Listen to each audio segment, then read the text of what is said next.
Hello beautiful people, welcome to another video. My name is Diana. I'm practicing as a registered nurse here in the UK. I migrated from overseas. On my channel I do talk about nursing, beauty, health, and I also share tips on how to help people who wish to migrate to the UK. I share tips based on the experience I've also been through, and I'm going to share with you tips on how to pass the OSCE exams. Some people might be asking what this exam is. It is a final exams that you need to write here in the UK when you arrive in order to get your PIN as a registered nurse. So if this is something you're interested in, stay tuned and be ready to take notes. And also don't forget to share this video as well with people whom you think might find this video useful. So before we go into the business of this day, I would like to give a general overview of what this whole process entails, or the main exams that you need to write. So the first exams you need to consider writing is the IELTS, which is the English exams. And then you write the CBT, which is the computer-based exams. And the last exams you need to write when you arrive here is the OSCE, which is a practical exams. So that is the final exams you need to write in order to be registered.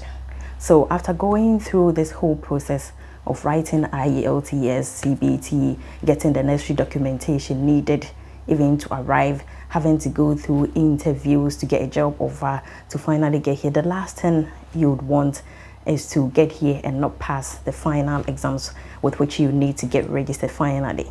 So I'm just going to share with you the tips I used in passing these exams. By God's grace, I managed to pass these exams once and for all, and it will be my prayer that everybody going through this process would come here and finally get these exams nailed once and for all.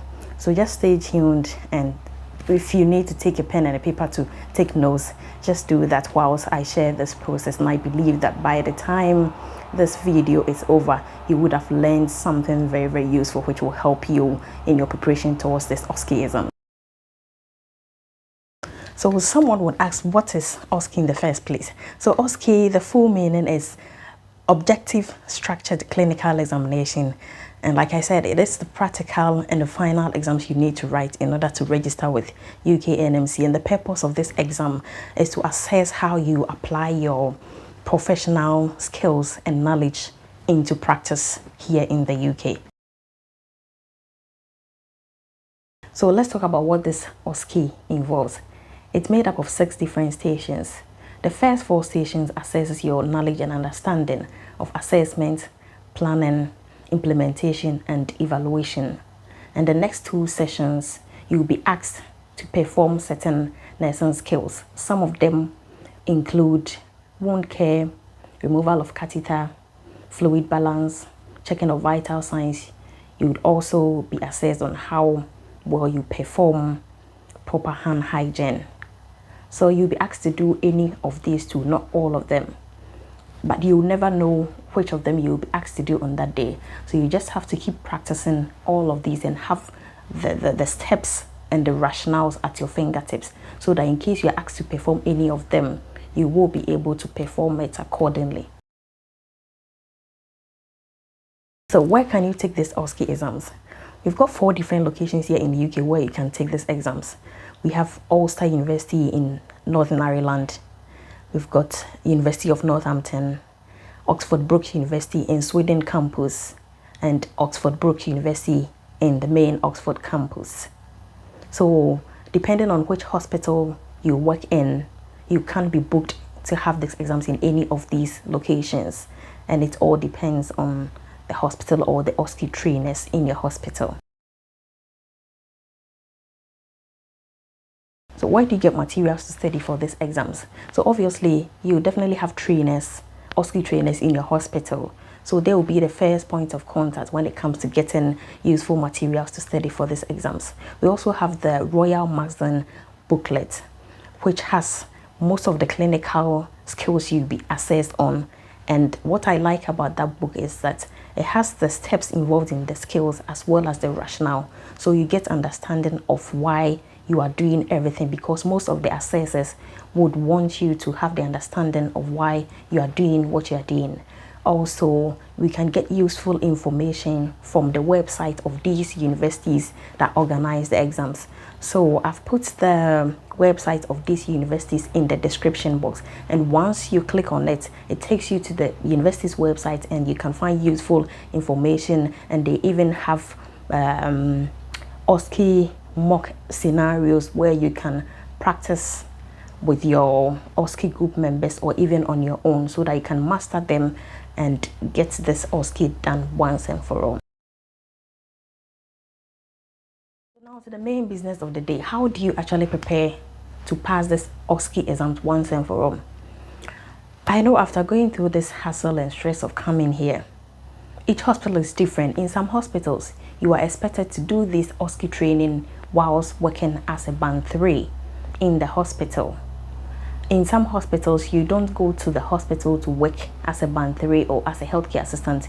You just start with the OSCE training straight away, which I believe is the best option, because in my hospital, we didn't really have to go through this working and doing this training at the same time, because I think, in my opinion, it will be a bit stressful, and you realize that you will observe something different in the hospital, you observe the nurses doing something different, and then when you come to the OSCE training, what they might be telling you might be different, so it can be a little bit confusing. In my hospital, you just go straight ahead with your OSCE training until you are done, then you start going to the ward, which I think is quite beneficial. So each hospital is different, so that's one thing you have to bear in mind when you are choosing the hospital, or even when they give you the offer letter. Just take note of that as to whether you're just going to go ahead with the OSCE training straight away, or you're going to be working as a band 3 and doing the training alongside.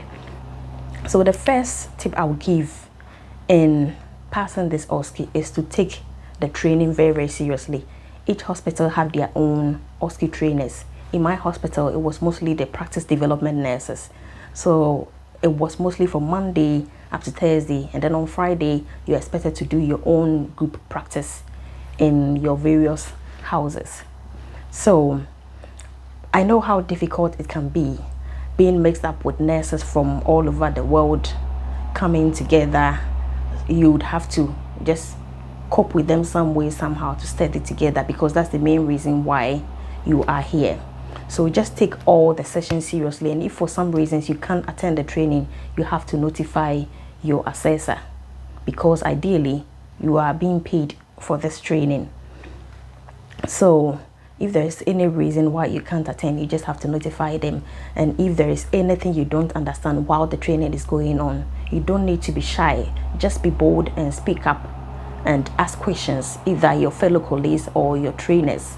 If there is any equipment that is being used that you're not familiar with, you just have to ask and let them show you how it's done, because obviously we are coming from different backgrounds, and some of the equipments that they use here might be different from what we are used to back home.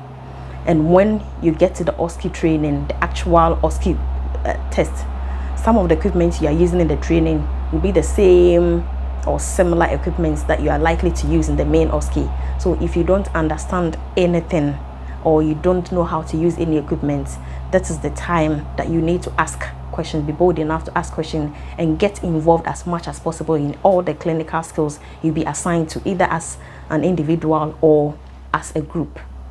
The next point is just get a study partner or a practice partner. After you've done your normal OSCE training sessions, which is organized by your assessors in your hospital, once you come back home, if there's anybody in your OSCE group who is living in the same flat or you're sharing accommodation with, in the evenings you can meet and practice. And what you have to do is also to ask permission from your assessors to get some of the materials to bring to the house, and also get a copy of the marking criteria for each of the skills that you are likely to be assessed on, so that when you come home you have materials to practice with. You have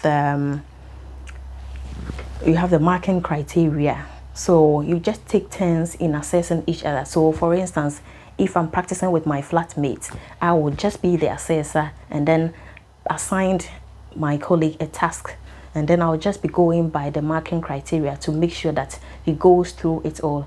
If she misses out anything, I'll just point it out afterwards. And also you have to time yourself, because this OSCE exam is time bound. If you're not able to finish the task within the schedule time you might feel. So you just have to time yourself and then assess each other. And once it's done, you just give feedbacks and you just correct yourselves. The next step is, apart from you working together as partners or assessing each other, you can also be your own assessor. I used to do this most of the time. Honestly, I can't count the number of times I had to assess myself on all the skills. So what I do is, sometimes I just lock myself in my room. I use certain things as props or improvise certain things. For instance, when it comes to you doing medication, obviously in the implementation stage, that is when you'll be asked to do oral medication. So sometimes I just take containers. Let me use this as an example. So for instance, if I'm assessing myself on doing implementation, which is administering medication, I'll just take a container like this and then label maybe amoxicillin or paracetamol, and I'll just use it as a container which contains actual paracetamol tablets or amoxicillin tablets. So when you're doing it on your own, you have a copy of the sheet of paper which has the steps in all the skills, and you also have the marking criteria. You time yourself, and I would advise that if the actual OSCE time is 15 minutes for the task, just limit yours to about 12 minutes and see if you can confidently finish within the time. The more you practice within that 12 minutes time, the more likely you are to finish it on the actual day of OSCE. So that was what I used to do most of the time. I just time myself within 12 minutes and make sure that I complete the task. And if I miss anything, I will definitely know myself once I'm done. So that is something you have to do. So I can't stress enough about you practicing, practice and practice and practice, either with your friends or on your own. So the more you practice, you get them at your fingertips. So on the day, you are likely to just get it done, I mean, within the shortest possible time, because this exam is like time bound and there are certain mistakes that can be pardoned, but certain mistakes cannot be pardoned. So just keep practicing and practicing over and over and over again. So as I mentioned before, you'll be assessed on your understanding of assessment, planning, implementation, and evaluation. I'm going to focus more on the first three. With the evaluation, it would just be like a repetition of what you did in the planning stage. So with the assessment, one thing to take note is that is the stage where you'll be asked to do assessment of patients, and you are expected to identify nursing problems with which you use in doing a care plan in the next stage. And this is also the point where you have to check the patient's vital signs, and you are expected to plot it on a vital signs chart, which they call the news chart. So that is where the problem lies. That is plotting the vital signs on the sheet. Most people have failed because of this, of plotting vital signs wrongly. And the reason why they are very, very particular with this assessment stage is that if you plot the vital signs wrong, a doctor can make a decision based on what you've written. So for instance, if a patient's blood pressure is 180 systolic and you mistakenly plot 100, the doctor might think, I need to take a decision based on what you have written, and it says that blood pressure is 180. So if a doctor decides to prescribe a medication to bring the blood pressure down when it's actually 100, I mean, that would be very, very detrimental to the patient. So that is something you can't even go wrong. So plotting the vital signs correctly is a must.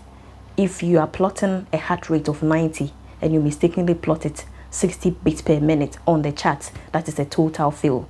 So just take particular attention with plotting and make sure you write the patient's name, hospital number, and get every detail correctly plotted on the vital signs, because if you miss that, you cannot be pardoned. So one tip I would like to give in the planning stages, this is the point where you write a care plan for the problems you identified in the assessment stage.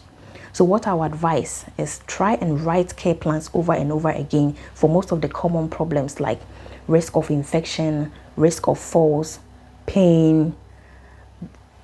These are some of the problems you are likely to write care plans on.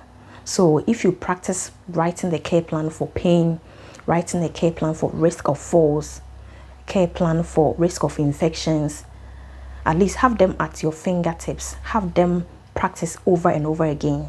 You time yourself and write the care plan for these problems and make sure you are able to finish within time. So if you go to the OSCE and you realize that these are some of the problems you are likely to write your care plan on, the moment they tell you to start, you are able to write them very, very fast, because at least you've practiced over and over again. So they are all at your fingertips. So they will just be flowing just like that. But if you are going to start thinking of what to write for the problems you've identified, then time will go against you. So just find potential problems and then start practicing the care plans that you write on, so that once you start, you just write them within the next 15 minutes and then you are done. So one tip I'd like to share with you in the implementation stages: at this point, you'll be asked to administer safely medication to a patient. So this is the point where they'll be assessing whether you check the identity of the patient to be sure you are giving the right medication to the right patient at the right time. You have to verbalize that you'll be doing this medication using the 5 rights.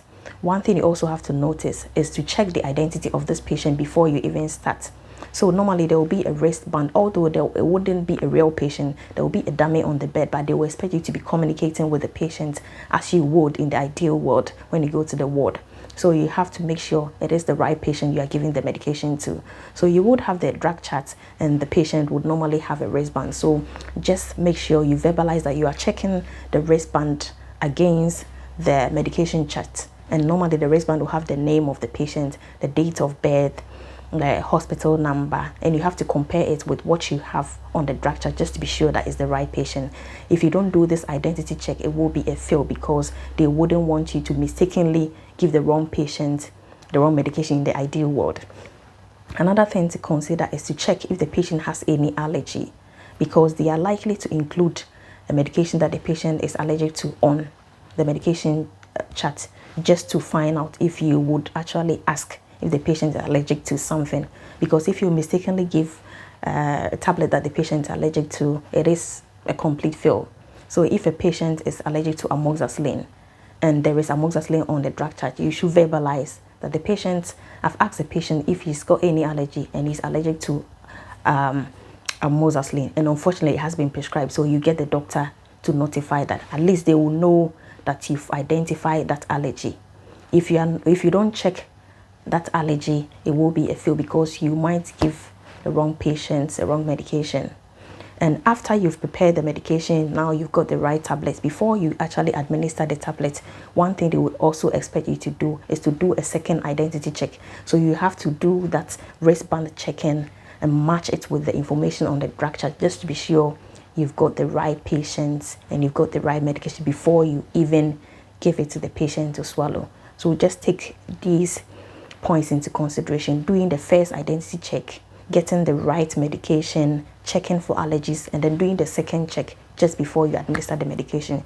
So these are very, very important notes to consider in these first 3 stages: that's assessment, planning, implementation. So I've come to the end of this video for this session, and I hope you found it very, very useful.